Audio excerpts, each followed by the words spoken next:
Bienvenue dans cette exploration. On passe quand même une énorme partie de notre temps au boulot et l'ambiance qu'on y trouve, ça joue énormément sur notre bien-être, c'est clair. Ah oui, c'est fondamental. Et parfois, malheureusement, cette ambiance, elle peut devenir pesante ou même carrément toxique. La question, c'est comment on le sait. C'est un peu ça qu'on va creuser aujourd'hui. Comment repérer les signaux, les warnings, quoi, dans un environnement pro. Les fameux red flags, comme on dit. Exactement.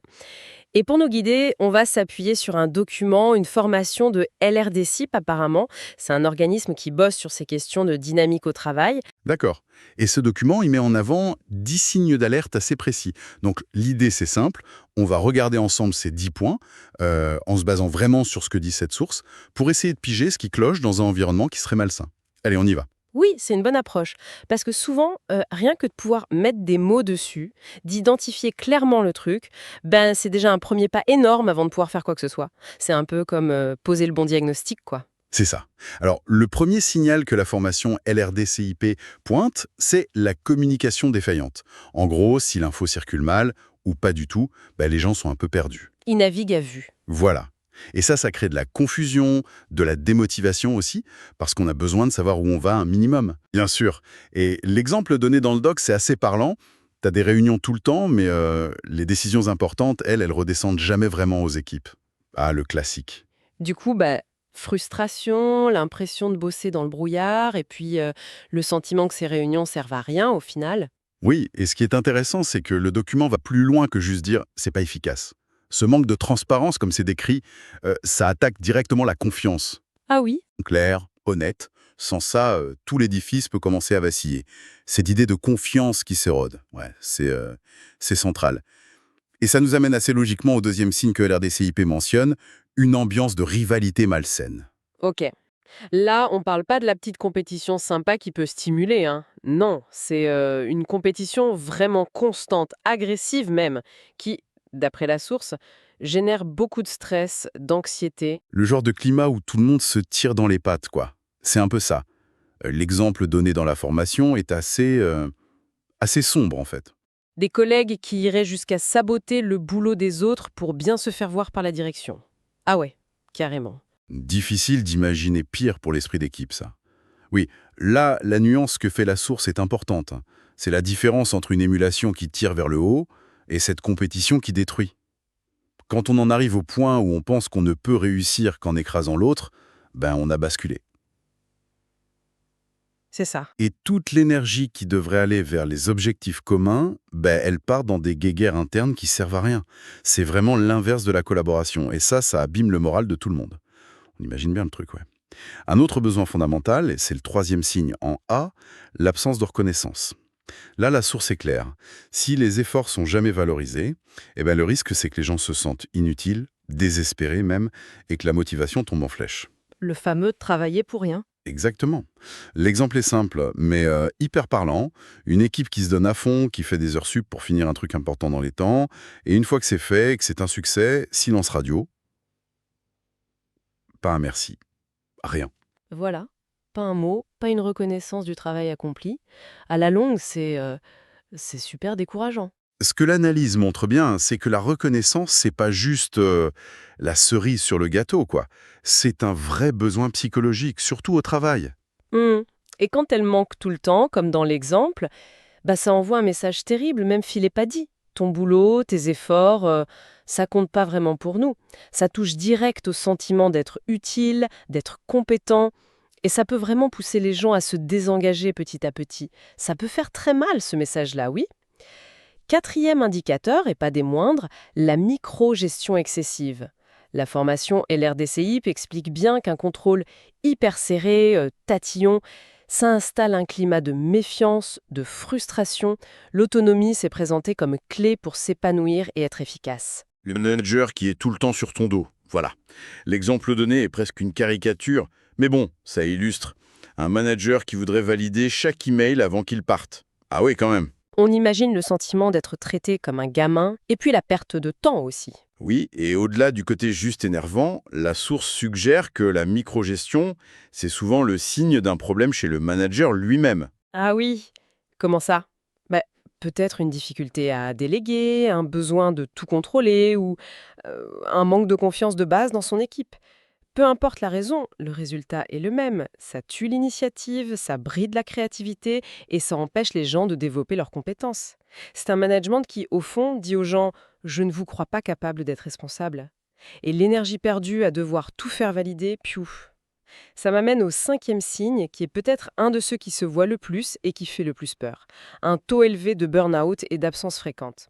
La source dit que c'est un symptôme potentiellement grave d'un environnement toxique. Là, on touche à la santé des gens, directement. Oui, concrètement, ça veut dire quoi ici, Niams?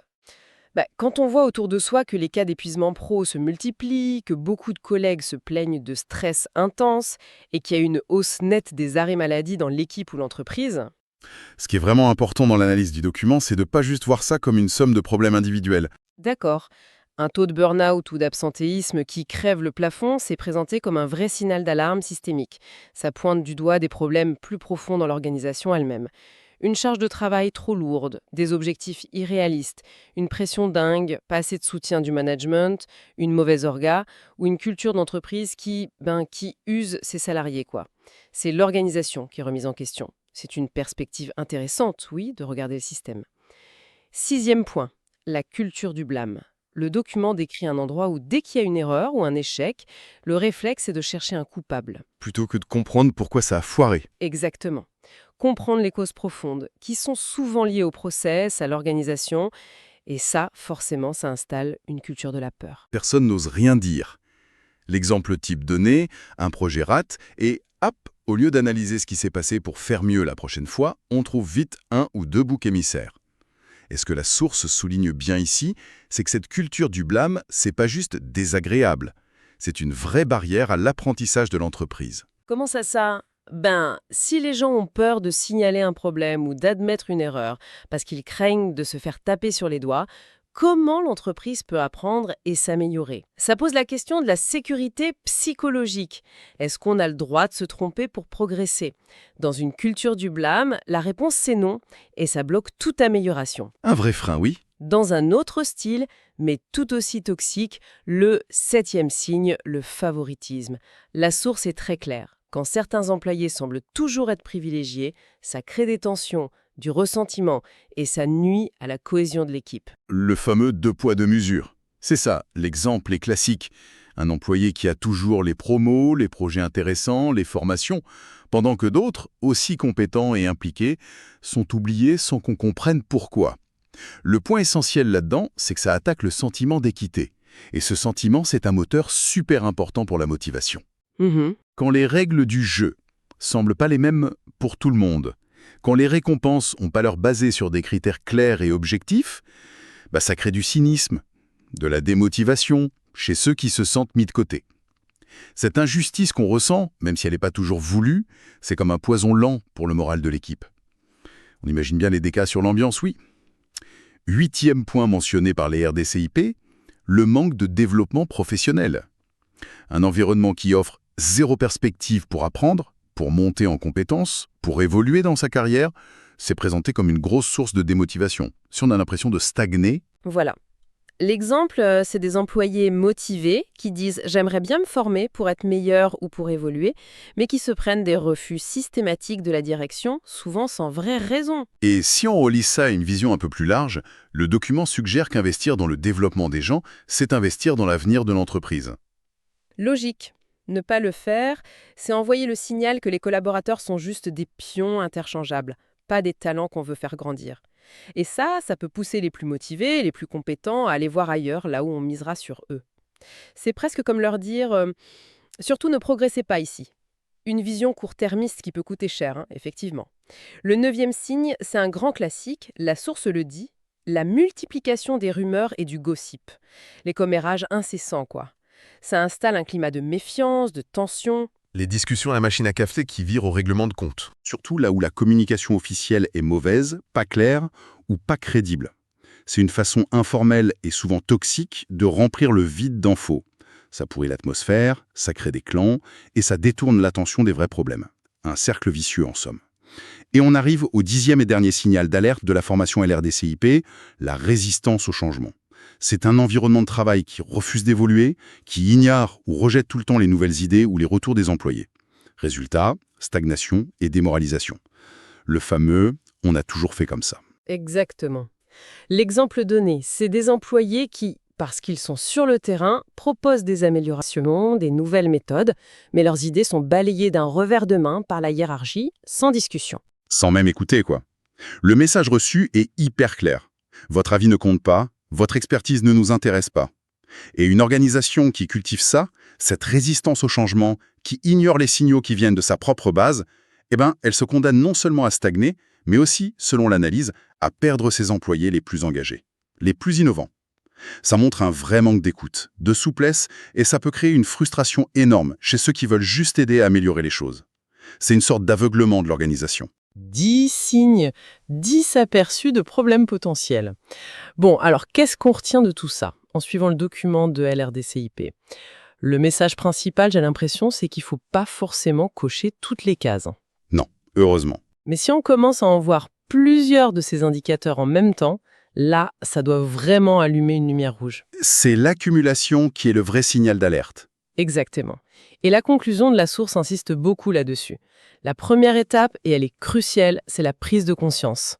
Reconnaître ces signes, pouvoir mettre des mots dessus, que ce soit juste pour soi ou en discutant avec d'autres, c'est la base pour pouvoir imaginer la suite. C'est ce qui ouvre la porte à une réflexion sur ce qu'on peut faire pour protéger son bien-être au travail. D'ailleurs, la source, elle ne s'arrête pas juste au constat. Elle donne quelques pistes d'action possibles si on se retrouve dans ce genre de situation. Ah oui, oui. Oui, elle évoque par exemple l'idée d'en parler à la direction, au RH, d'essayer de trouver des solutions avec les collègues. Ou alors, si vraiment la situation semble bloquée et trop nocive, envisager de chercher un autre job, un environnement plus sain. La question reste ouverte, mais elle est posée. Face à un environnement qui s'avère toxique, qu'est-ce qu'on décide de faire? Et juste pour être tout à fait complet par rapport au document, il y a une petite mention à la fin, une ressource en plus, pour ceux qui voudraient aller plus loin sur des sujets proches. Ok. C'est une suggestion de lire un autre PDF qui s'appelle Les violences au travail, comprendre, agir et se protéger. Voilà, c'est juste présenté comme une piste pour approfondir, tirée de la source elle-même. Merci pour cette précision finale. Notre tour d'horizon des 10 signes d'un environnement pro-toxique, basé sur ce document de LRDCP, se termine ici. Merci de nous avoir suivis dans cette réflexion et puis à bientôt pour une nouvelle exploration.